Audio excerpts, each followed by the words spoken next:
and welcome. This is Enterprise Morning, reaching you from Enterprise Television. I am Henry Igbo. And I am Kende Bordering. Good morning. We kick off today with our first dailies coming from our newspapers, and just before that we would enjoin you to be part of what we do. Have a say in what we say. You can always find and reach us when you visit us at EnterpriseTVNews.com. You may equally like, comment, and follow us on all our social media platforms at EnterpriseTV7. We have with us right here in our studios Barrister Van Sofeli, Barrister at Law, Public Affairs Analyst, to see through all that we have from our newspapers, and possibly we crisscross through our main conversation for today. Good morning, Barrister, and welcome. Good morning. Thank you so very much. Yes, for having you. All right, so let's kickstart today, Kende, with the first daily on our desk, and what do we have? Okay, on the first strip, that's on Vanguard newspaper, we have $21 billion loan. That's ADC demands full audit of last 10 years loan. All right. No, I think let's start with the Guardian newspaper. Oh, okay. Yes. Okay. Let's start with the Guardian newspaper. It's got some very interesting stories there. Yes. Okay, so on the left strip, we have ADC demands audit of Tinubu's 200 trillion naira debt trajectory, slams fiscal record. Yes, that's on the Guardian. Yeah. All right, so the big story we have here: refineries at Jakarta Steel fail revival efforts despite 6.5 trillion naira spent in 10 years. And on the top strip here, we have ADC demands audit of Tinubu's 200 trillion debt and trajectory slams the physical records. You had taken that, isn't it? Yes. So let's have the next story. Okay, so still on the top strip, we have seek permission to appoint 8 supervisors. Sanwo-Olu tells new LG chairman. And also on the bottom strip here, we have 2026 Atiku vows to deliver Ekiti governorship to ADC. Wow. So I'm still on the top strip. 2023 polls, court dismisses INEC's prayer against prosecuting electoral offenders. And also we have the trendy talk of the day. It's been going for a very long time right now in Lagos State, particularly. Falana condemns renaming of Lagos streets. Barrister, I love us to start with that particular story. It has been the heat of the moment. Lots of people have lots of views, perspective about that particular story. Most importantly is the change of the Charlie Boy bus stop to Olamide Badu. And lots of people have asked, was this ethnic motivated? Was this a political ethnic motivation coming in?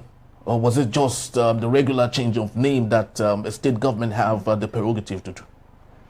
Yeah, as much as the local governments have the prerogative to change names of bus stops and to determine administration at local government level, whether it is a licensing motorcycle or what do you call it, bicycle, and all those market arrangement, cleaning of gutters, sanitation and all that, that fall within their purview. You see, as much as that is their responsibility, in the case under reference, it smacks of ethnic tension, okay? Because there's this ethnic reawakening that has been ongoing in Lagos State for a while. You know, one of the, at some point, the Oba of Lagos had said it was going to throw Igbos into the lagoon. There's also, we've seen cases of where the Speaker of the House of Assembly, just last year, was talking about how they are going to take land. That's Modashiro Obasa. Yes, how they are going to take land that belong to them from non-indigents and the rest of that. But if the indigents who sold their land deliver deed of assignment, divest themselves of authority to authorize other persons to have title over land. And he was saying that as a lawmaker, he got away with it. So that has been an ongoing conversation. The issue of indigenship, settlership, and citizenship have not been resolved in Nigeria. We are so backward on the cake. we have left the most important things that we should discuss to clinch onto tribal nets. Okay? Maybe because nationhood failed. Because usually they call for independence. First, even from amalgamation, okay, in 1914, it was a general call. If you look at the 1914 Council, it was a general call for, you know, nationhood before we got independence. At the time we got independence, we were talking about one Nigeria, how to lift the foremost nationalists. Nnamdi Azikiwe said we should forget about our tribes. We should clinch on to nationhood. The Saadwana of Sokoto, Amadou Bello, yes, Tafawa Balewa, you know, said we should discuss our differences. So people had different. I won't know then say Nigeria is just a geographical expression, that there are nations within the country, nation itself that should be discussed. So that's why today it is. You cannot say this is Nigerian culture, like Jumoke alluded in her case last week. You cannot say this is Nigerian culture because we have Yoruba culture, you have Igbo culture, you have different kind of. But you see, this ethnic bigotry is backward driven. Backward driven. You see, changing the bus stop for me shouldn't have made the news if the underpinning intention were not tribal. It wouldn't have made any news. But because the underpinning intention is tribal, is backward, the fact that nationhood has failed does not mean we should lose our senses. When we're called to nationhood, we're having challenges with nationhood because it's not progressing. I know that when nationhood fails, people recline to their tribe because the tribe is the natural enemy of the state. But it should go beyond that we can fix nationhood ultimately. You understand? It's like going to the United States now to tell people that you are from this particular place, therefore you own the place. You know, those things don't work there. All those tribal issues, local issues have been highly suppressed. And they're talking about inventions, technology, how to subdue the earth completely and have, you know, the best of it. Get the best of what you can get of the earth or the nation or the country. Become the best you can be. You cannot become the best you can be in a country where you are told that because you are from this particular place. It's racism. You are from this particular place, therefore you shouldn't be named, your name shouldn't be used for a bus stop. Or you shouldn't, if you have contributed so much to society in an area, if you have done certain level of, you have landmarks in certain areas, you should be able to, the government, local government level, when you apply, should be able to give you a place. Where I built my house, the close is my name, Barrister Evans Felix Close. I applied to local government, they gave me the license, it's my close. You understand? But with this kind of analysis now, with what is going on now, maybe in the future they will say, because I'm not from that community, therefore they should. It's not forward thinking at all, and that is why we should evaluate leaders. We should evaluate people. Let them come for debate before you elect them. It's not different from what the governor of Edo State did. When you have illiterate leaders, they will disgrace you. That's why Plato said that the best among you should, the philosopher king should lead. Don't give somebody who had D7 in English to lead. You will be disgraced. When people are empty, they are empty. There's no remedy. Don't vote them. Don't vote them into office. Because once they get into office, they will become stupid. As the day get by, as they get more experience, they will become stupid the more. That's what's happening.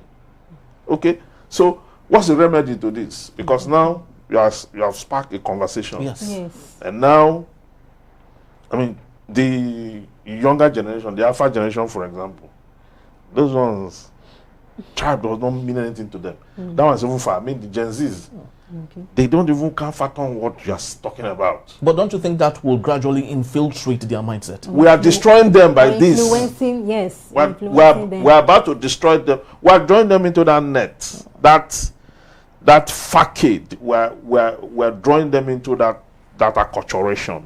That it will become difficult for them to eviscerate themselves from the banalities of antiquity in future.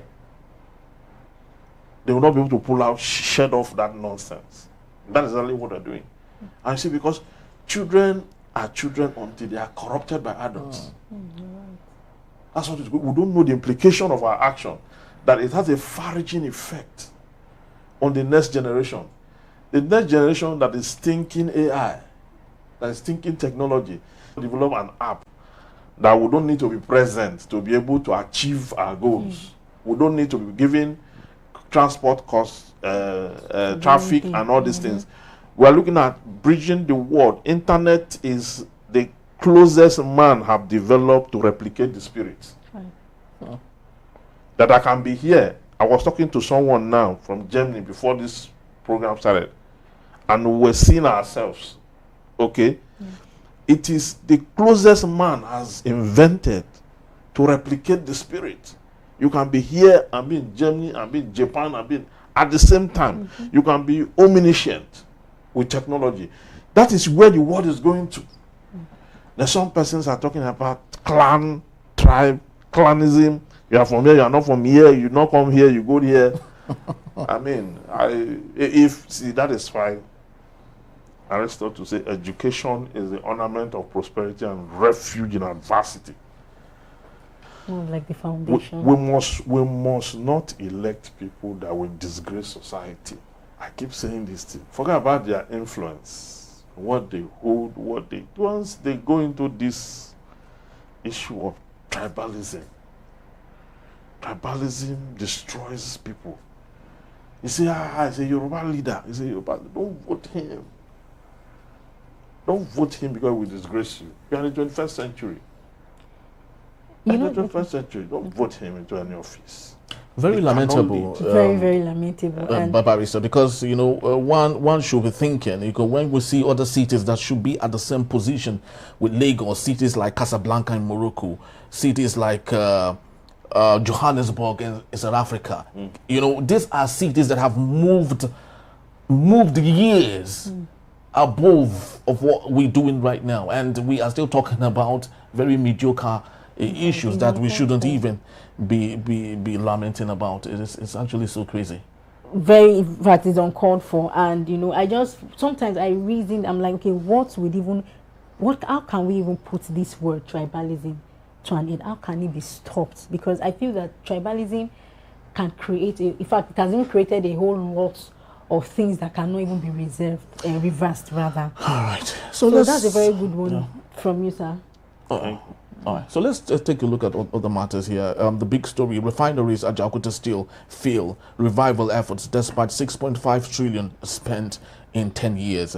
Ajaokuta Steel started by Shehu Shagari, I would love to believe, and the desire was to build that infrastructure that would, at some point, be of great use, not just at the time, but in the future. Unfortunately, the regime was taken away by Muhammad Buhari. Till today, we still do not have Ajaokuta Steel. So much money has been put into it. Do you think we should just forget about it and think about building a new infrastructure? It has gulped a lot of money.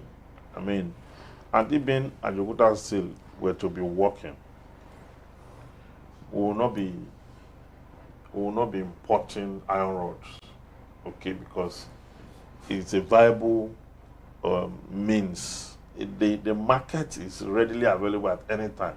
Anything building materials, the market is readily available. Given that we have 200 million people concentrated in one location, and people are building every day, and we have tin or iron ore in the country, so you see that the factory have proximity to raw materials, which is one of the factors of industrialization. Proximity to raw materials, which is supposed to be a very great investment. Now, the thing never took off. Took off at some point and failed. Okay, And to date, government is pumping money into it to revive it. You know, the best way I think government could handle that project is to sell it off or privatize it. Let investors who are interested, I mean, people will take over and revive it. Then there will be an agreement as to subsidizing the product, okay, or something. They will have an agreement that will make it possible for us to have that and not be buying at imported price. Okay, that way government is able to solve the problem. Okay, or just discard it. But government should stop throwing money into it, because it doesn't look like what is ever going to work. There's a lot of vested interest in it. Okay, some persons don't ever want it to work because they are importing iron rods. Now, some persons want it to work, but at their own terms. They must have this percentage. You understand? So many interests, vested interests in just one investment that is supposed to deliver. You understand?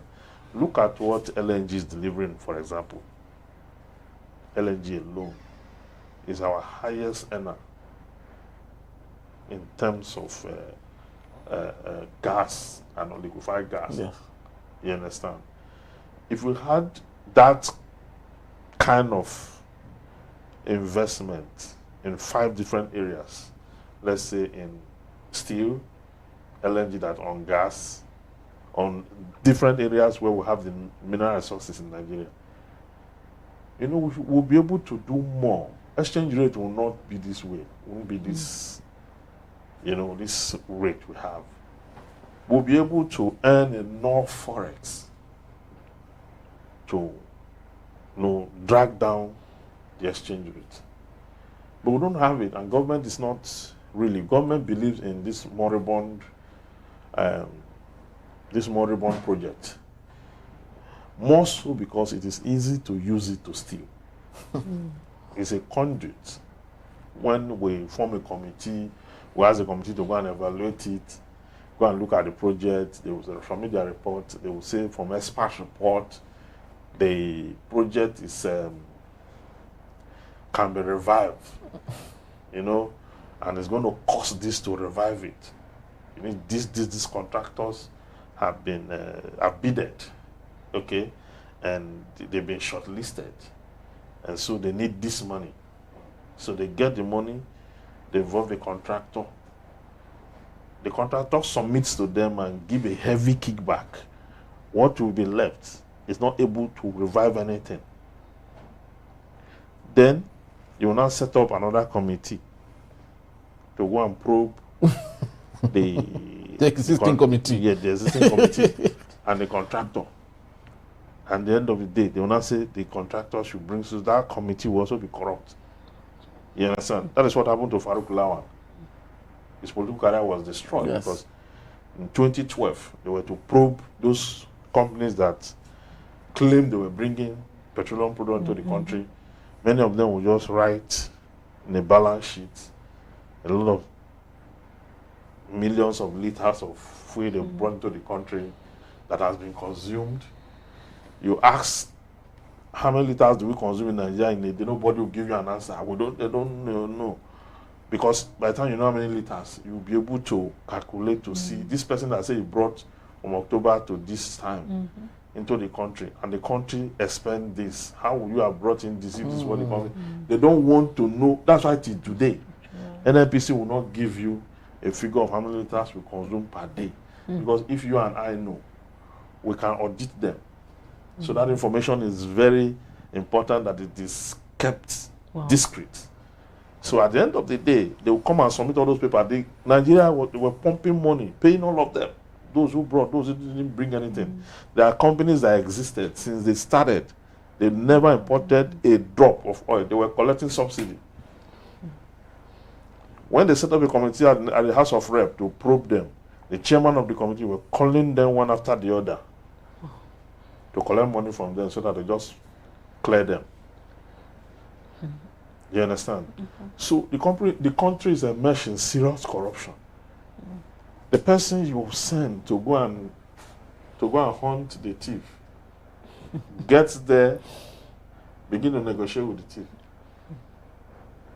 take his share, he's not able to do the job, not able to do anything again. In EFCC, 2 operatives, one killed the other because they were talking about how to share proceeds of crime. Yes, it's supposed to be the watchdog sent to go and resolve the problem. They got there, colluded with the thief. So when you have that kind of system, it is very difficult for them to let go of those moribund projects because they are a conduit for corruption. That is why when you get a serious government that want to do away with them, they will start to fight. You understand? The Port Harcourt refinery and the Kaduna refinery were sold now. Yes. To Dangote. Yeah. Yes. Okay. The government came in and revoked the sale. That government can revive it, turn around maintenance. They started at the T today. Even when experts have said that these refineries are moribund, they cannot meet up with modern day production. When they were built, the population of Nigeria was, how many were we then? How many cars do you have in the country then? How many persons were buying product then? So that same refinery is what we are going to use now, that we are 200 million. Even more. And they are saying it's revivable. You can. So corruption is just what is going on in Ajokuta. Government should sell it. I was getting to even ask him about, linking the question with corruption, but I think he has dealt with the whole thing. Yeah. And So, like my people will say in Yoruba, like they want to eat from it, just like what he said, just like what he deliberated on. That okay, even if you assign this person here, the person will still tell the other person, okay, well, this is how it's going to be. Me too, I'm going to have my own share in it. So everybody wants to eat from when they did not sow from. Well, sure. So I would love you to take the story from issue there. Okay. So still on the guy, they deliver Ekiti governorship to ADC. Yeah. So Barrister, what can you say about that? What's the underlining? So this article from Ekiti. He's not from Ekiti. What exactly is he trying to deliver? Exactly. Maybe he's saying that he has enough political followership, or I don't know. I know you married from different region of the country. Yes. But I don't know there's any from Ekiti. So I'm trying to find the link, the confidence. He's going to say that I am capable of delivering the 4 states to ADC.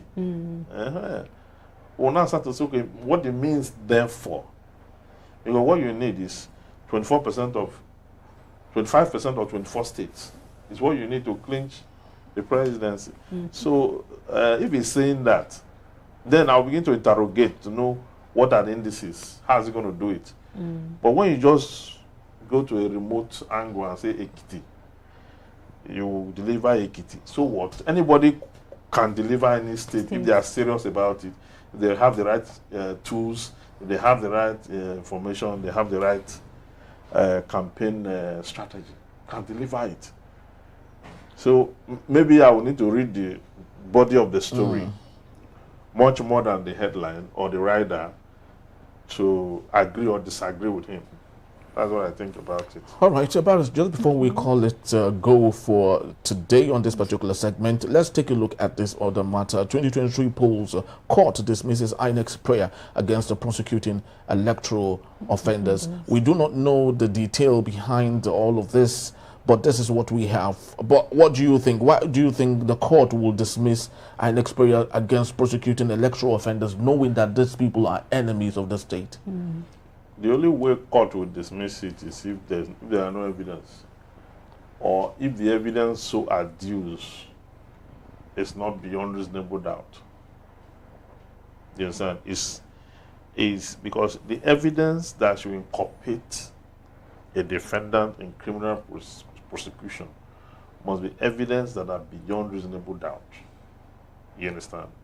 Remember, you have a defendant counsel whose job is to create doubt in the mind of the court as to the culpability of the defendants.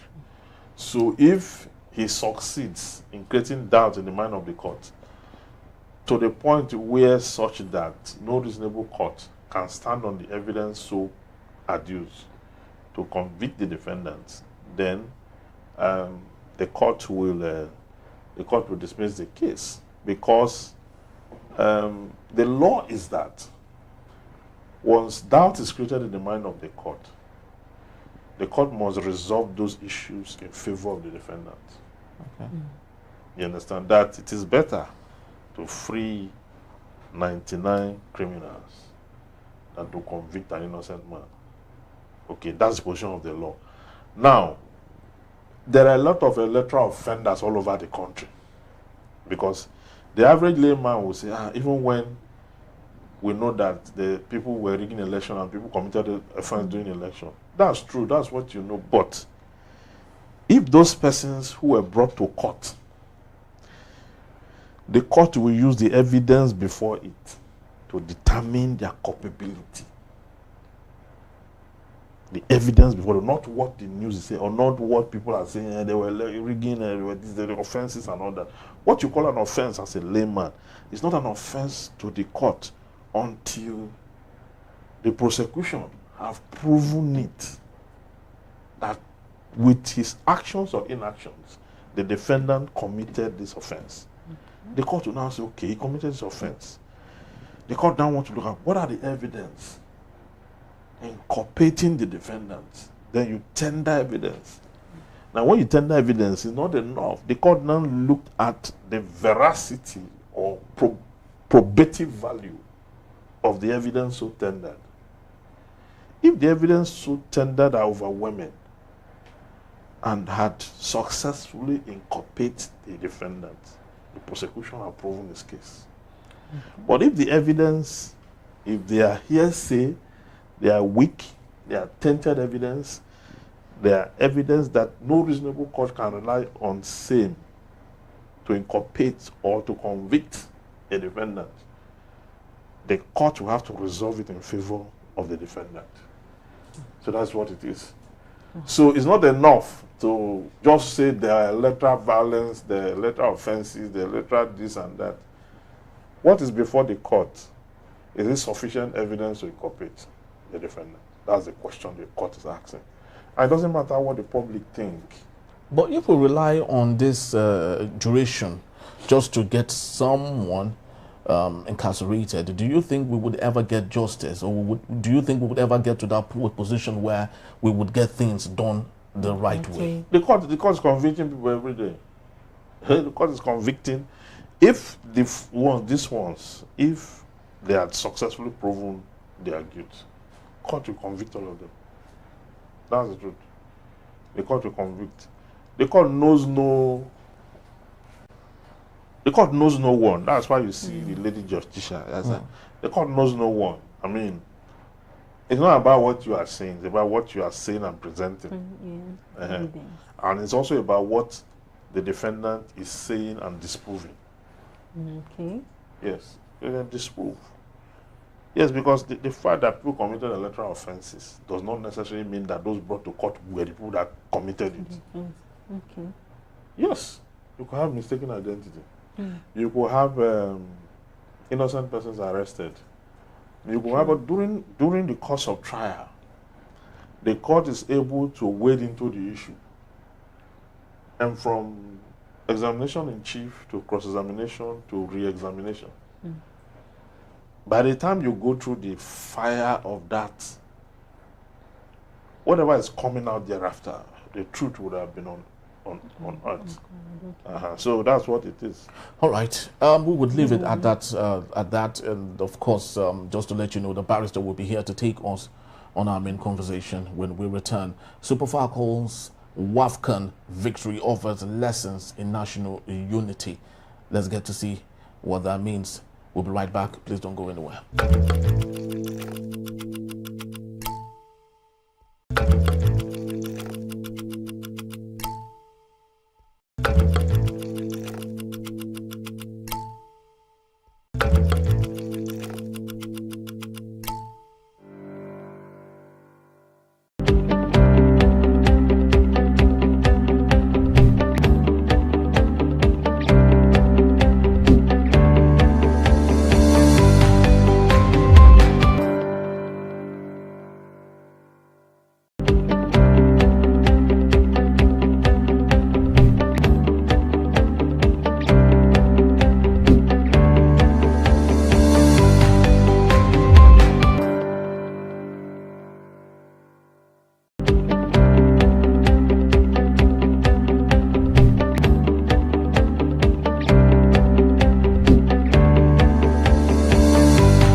are still here. This is still Enterprise Morning, reaching you us from Enterprise Television. Let's head straight to our conversation for this morning. The Super Falcons' triumphant performance at the Women's African Cup of Nations Wafcon is in Morocco, exemplifying how unity and diversity can drive success. Despite their different ethnic, cultural, and religious backgrounds, the team came together with a shared goal, demonstrating resilience, discipline, and mutual respect. Their ability to rise above differences and play as one stands in stark contrast to Nigeria's often divided political scene, where ethnic and religious allegiances and hinder national unity. The Falcons story offers a powerful lesson: inclusion, merit-based leadership, and a collective purpose can unite the nation and fuel progress. Very true. And more than just a football victory, the Falcons' achievement symbolizes the kind of Nigeria that is possible. One where diversity is embraced and unity leads to greatness. Let's get talking. We still have Barrister Van Sofeli. Thank you so very much, Barrister, for being here. Well,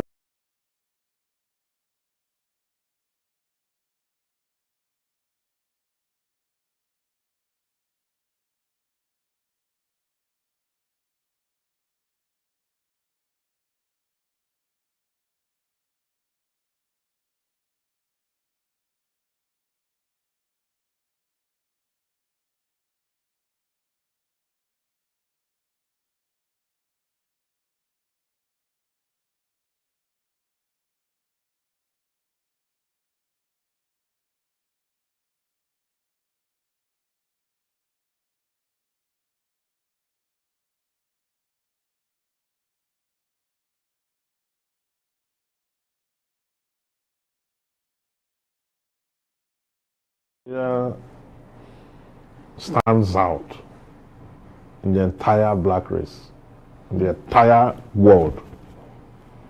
And that seems not to be going down well with the South Africans and Ghanaians, because they wish they were Nigeria. They say it all the time. You understand? We stand out in everything, from music to education to go to America, where the highest in terms of we have the highest degrees in terms of immigrants in the entire American state. Talking about that vast place, and we have been doing well in IT in different areas, you know. But these small African countries with just 30,000 population and whatever you call 30 million. 30 million, sorry, 30 million population and the rest of that, feel that they should be in the place Nigeria is. And then because we also have some negative stories across the world, they tend to amplify it. But our positive stories are more. Even the Caucasians want to be like Nigerians. It's in entertainment where there's a new artist called what's his name? I can't remember his name now. Upcoming artist. A new artist, not upcoming. Is gaining ground gradually. You know, the guy that sang the Joy Is Coming. That's okay. So when you go to the internet or you go online to watch what Caucasians are doing with that song, white people are doing with the song, you will know that Nigeria has broken the bars. We have conquered the entire world in terms of our exhibitions. Okay. But not many people want to hear that. Not many countries want to believe that. But whether they believe it or not, it does not matter. You saw that the Moroccans were using light to distract. Yes. To distract. Our keeper kept blocking her, her eyes from the light. Yes. I was wondering because, FIFA should see that the governing body of the World Football Federation should see that and should say something about it. These girls did not just win because they were lucky. They trained for it. They trained. If you notice, it is not a pattern they played during the first half that they played in the second half. True. They switched pattern. Okay. And when they came back at the second half, the Moroccans lost balance. They lost balance. We were able to go through their defense as if we were just walking. We break defense like if we just walk past and all that. And the girls, you know, played the tighter team operation at the second half. Even though the resilience was there in the first half to make a difference. And at the end of the day, we won. So it's a game. It's a game. But from games, from play, you can get to know the intentions of the hearts of people. Yes. That when you are very successful, when the whole world is talking about you, you will always have those who are jealous, those who do not want you to be mentioned anywhere. It applies to business too. It applies to daily life, politics, workplace politics. People want to compete. You understand? Yes. And the rest of that. So it's not, the lesson for us is that we should know that we have so many enemies from within. From within. Instead of the black race to come together, to start, now you can even see why we are talking about the lack of development in Africa. Visa regime. Why should I need a visa to go to South Africa? Why should you need a visa to go to Kenya? And all that. It tells you that if it were to be, you know, a pure white country, you know, a pure white country playing against a black nation, you see that the white people, they have a tendency to want to come together to support that white. Very true. All of them. You see a flat curve. Yes. You see a flat curve here. But conversely, okay, you see that even though we are within this space called Africa, there are Africans that are white. The Moroccans, for example, are highly fair white people, you understand? Even though you cannot call them white in the sense of Caucasian. But you see that our black brothers like Ghana, our black brothers like South Africa, are highly xenophobic. Yes. Now we're not even playing in their field. We're not in their country. They say we don't come, we shouldn't come. But you can see what hatred can do, that the hatred has become transcontinental. Because even from far away in their own country, they are still spiting us, you know. You know, such that they prefer a white-skinned opponent to win over the black. To win, and then they will get back to their recluse to celebrate that. This it paints a picture of witchcraft. It just marks of hatred taken beyond normal. And fine, it's okay. It's okay. But as far as we are not reneging in our strength, in our struggle, it's God that positioned Nigeria, gave it all it requires, the human resources. We are doing all this, remember, without even government full support. The footballers don't have full support of government. I'm just telling you. That's true. If they do, they will not be leaving them stranded when they finish. You understand? They do not have full government support. That's the truth. In South Africa, they will not set out for any assignment without full government support. They won't go. There are countries in this world where they will not shoot a movie until government drop a grant. We turn Nollywood to what it is today without government single input. So if we are this successful internationally without government support, these countries that government support 100%, Okay, if we have a government that, just imagine, if we have a government that is giving us 100% support, will the Ghanaians come close? Will the South Africans? They will not even. They will not be able to muster because the progress will be overwhelming. Yes. So that is what it is. So I think okay, we are doing what we are doing.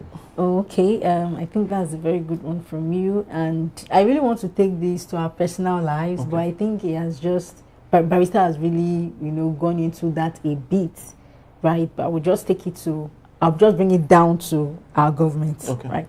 Okay, so what role should government institutions play in promoting unity through national teams and youth engagement? It's just that the problem is that we cannot sustain the euphoria. You see, while the match was ongoing, tribalism died, ethnicity died. Every of the isms all died. They collapsed under the excitement and progress we're making. You understand? Now, after that week, now in a week is not too far. After that moment, after we are done with that euphoria, the next thing we remember that our neighbor downstairs is not from our tribe. Not from our tribe. The next thing we remember is that these people that are applying to come and school in this university are not from this state. So they should have a different cutoff mark from those coming from our state. So that we don't end up taking people from other states into our university and our people are not in our university. So you have those things. We cannot sustain, if we can sustain this level of strength and leave the curve flat and march on from there, we'll be unstoppable. We'll be unstoppable. You understand? Right. It's only when we're out there in the public to compete with outsiders that we all come together to ensure that we win them. But when we come indoors, we are not coming together to win together. When we get indoors, we're not coming together to win together. Well, we start to throw chives at me. It's related to the first story. That has to do with the naming of Boston. Exactly. You understand? We will not go to. We will not be in the stadium that day they were playing that match now. Maybe after they have won us 2-0 during the halftime, and say, "Come, that Charlie boy bust up. Why must he be? Do you think the person will respond to you? He'll tell you that I'm telling you. But Seriously, want to win this match. Do you get? So that is it. Or you can see that while we go outside, we feel we are one. We present ourselves as one to the world. But the moment we defeat them, succeed and come home, we start to fight unnecessarily. And at the end of the day, we're not able to hold ourselves together. That is not good enough. We should be able to come together to win at every level. If we come together to win at every level, that will push us faster forward than to be selective in our quest to develop. We have more development, as it were. Yes, very true. Because Barrister, there's this player amongst them, Ashley Plumtree, who is from the UK.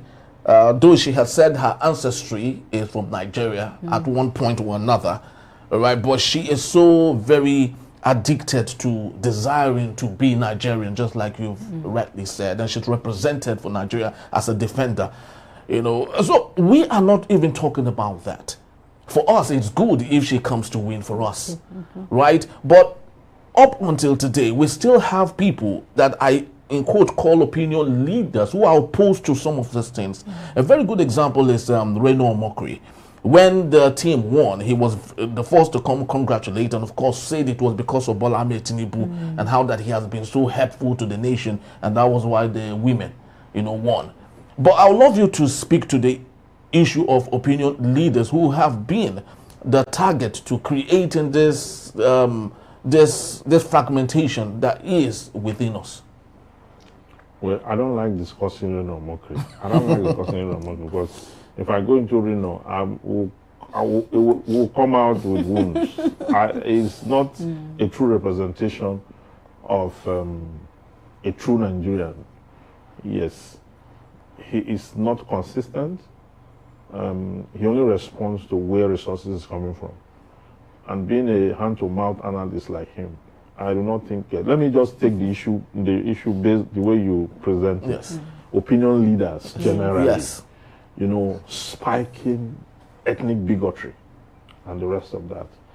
You see, politicians are fond of doing that.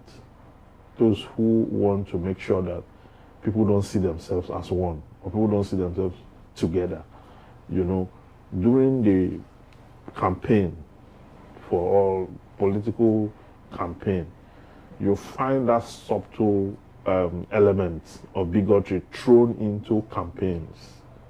You understand? He's our own. Okay? The other people are not our own. Vote for your own.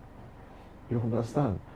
You know, it's so deep that I was pained when they called this guy that contested governorship candidate for Labour Party in Lagos State in the last election. Yes. Rose Vival. It was Vival, yeah. I was pained when his own people raised the question that his mother is Igbo and that he should go there and contest. So see, the bigotry is not just against other tribe. It carried over to same tribe too. They just pick one thing from your ancestry and then say because of that you are not a proper person to occupy a position. The leadership is not tied to heritage. Competency or incompetence is not a product of ancestry. It's not. Ancestry is a different conversation entirely. Every man must have a root. And at some point, it could crisscross between different different demographics. It could overlap at Yes. at some point. Okay, and at some point you get so the fact that your father is Igbo, your mother is Ishan, does not make you any less a leader. If you have developed yourself, you have capacity and considerable experience in the area you are asked to lead. It does not. But when you see, even the government is not helping the matter. This thing called state of origin, they have to take it out. When people fill forms, and I've been somewhere before where I was asked to fill the form, I filled the form. When I got to state of origin, I skipped it. And I filled the rest and I submitted it. A lady came to me and said that, what's my state of origin? I said, I'm a Nigerian. Because I know that office, they are so stupid there that they have a tendency to undermine what I came to do because of my ancestry. So she started putting pressure, if you cannot fill the form completely, no. I said, madam, I know how stupid you are in this office. That's why I don't want to fill it. Until you get yourself out, because I know that the moment I declare my ancestry, you will take my form and go and dump it somewhere. Until I begin to look for a way to, I will be helpless. That's why I said I'm a Nigerian. Yeah. So we battled it to a point where the authority came out and I explained to them. So what I'm trying to say is that remove that state of origin there. If a person, because the Constitution is clear in Section 25. What it requires to be a citizen of Nigeria is stated there. So why are you now asking me about indigenship, settlership, and all that? Those are tribal issues. And that is why Benjamin Kalu, a deputy speaker of the House of Representatives, that's my case this week, by the way, for the middlemen, has a bill in the National Assembly now on indigenship, settlership, and citizenship. And the bill is saying that if you have lived, if you are born anywhere in the country, and you have lived there for 10 straight years with good conduct, you have not been found in criminal activities within 10 years, you can claim an indigene of that place where you are born. That's the bill in the House. It was a dangerous bill. How dangerous is it? Now, we hear it in the middleman. Let me reveal part of it. No, let me reveal part of it. Okay. We are not ripe. You know the answer now. They are changing bus stop. You know the answer. It's, you know, do you know, Make more money, do you know about, name. I don't know that you've read about the Ife Monarchical crisis. Yes, Monarchical, yes. You've read about yes, it. if Monarchical crisis, yeah. Do you know about the Aguleri? The Aguleri. And which other one? Umuleri. Umuleri. Yes. Those are, do you think that from when those tribal war was fought till today, we have intellectually elevated ourselves? That we're better off now than we were at that time? Do you think so? I mean, the answer is that I'll just present to the middleman. The middleman will take it over from there, because I'm not going to talk about it, because I know that I don't think we're ready. As much as I'm not opposing the bill, I'm saying that that bill we don't need just a National Assembly to determine that bill. That bill should be determined by a national conference. Okay. National Assembly would not have the vials to talk that bill into existence and bring where it's warmongering. It's we're drawing the battle line. Just go online. They've not even invited us for public hearing. Just go online and see what people are talking about it. Already? Yes. This bill, I think it's on the second reading. There's already war. Maybe the public hearing is chairs we'll be using to throw at each other. Because I don't know how we're going to. Our public reading will mean it has gone through third reading. Third reading, Yeah. So let's see how it goes. For me, I don't think we're ready for it. I don't think so. We need maybe another 100 years. 100 years? Yes. So when all these people changing bus stop would have died, then the Gen Zs now, they'll be 90 that time. Then maybe those in the house, then who will be in their 50s, would have been, we don't know the generation they will be calling them at that time, because even after generation by that time, they will be in their 80s. Okay. You understand? Okay. That's why I say we need 100 years. So does that mean that Pa Obafemi Awolowo saw the future with the statement that you rightly said? That well, he did, especially the man from the north, who said we should discuss our differences. Nnamdi Azikiwe was highly cosmopolitan. You know, he never grew up in the locals. Yes. He never grew up with the locals. He was from one city to the other. He was born in Kaduna. Yes. And he grew up there. He schooled around. Yes. Crisscross, even to Ghana. Yes. You understand? So his cosmopolitan mind was that we should just drop it. It's not necessary. Let's discuss the future. Let's discuss nationality. Let's discuss nation building. You understand? The ones that have the coloration of ethnic ties caution him. This thing is dangerous. Can we sustain this? You understand? So that's the issue. We need, for me, that is my own personal opinion, I think we need 100 years. All right, so while we wait for 100 years possibly to get ourselves to love ourselves, which I think is so very important. Like I've often said, unity in diversity is the antidote that we need to get going. If we must compete with the League of Nations, the world and the rest are not waiting for us. They are moving at supersonic speed. They are not waiting. While we sit down and wait in reckless abandon, other people are moving ahead of us and making progress beyond our imagination.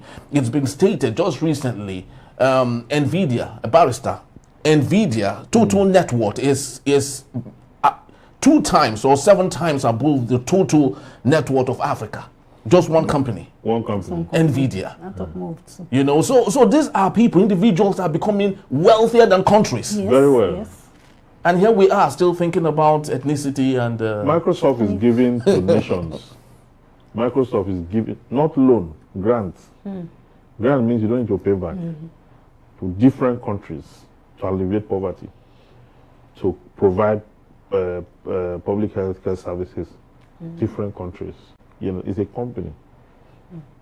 So you understand? That's also a lesson to you. You can start a company that will become so wealthy, wealthier than the country you are from. There are many people in this country that are wealthier than the country. You're right. You understand? So talking about inequalities and Commonwealth being not being circulated around, so you have few people having access to the wealth of the country, and so they can become richer than a state. But the difference between those who are richer than Nigeria here and those who are richer than nations abroad is that those who are richer than nations abroad give. They give to support education, to support school, but the ones here don't give. They die with the wealth. Sometimes they stack money in septic tanks, you know, and make sure that they die with it. Then sometimes they loot it out of the country, stock it in banks all over the world, and the rest of it. That's different. They buy properties in South Africa everywhere and lock those properties up. You know, one of the EFCC operatives has said that they should carry out drug tests or psychiatric tests on politicians who go all over the world. Vienna, UK, America, South Africa, buy properties in all these countries, use padlock, and padlock all of them across the world and come and stay here. Come and stay here. Yeah. Are they not punishing themselves like that? Well, a big congratulations once more to the Super Falcons, and we truly do hope that Nigeria would learn one or two from them, as they are being hosted right about now by President Bola Ahmed Tinubu. I love to believe that he equally would use the opportunity to learn that the Morocco syndrome, which still remains, you know, that would be a reason for him to maybe die that down come 2027, and hope that things will get better. Thank you so very much, Barrister. Thank you so much, sir. My pleasure. All right, that's just about the time we have. We'd love to say thank you to you for making this picture complete.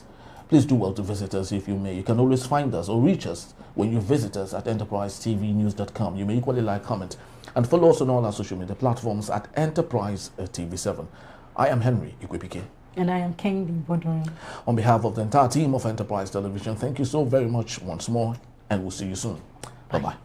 Bye.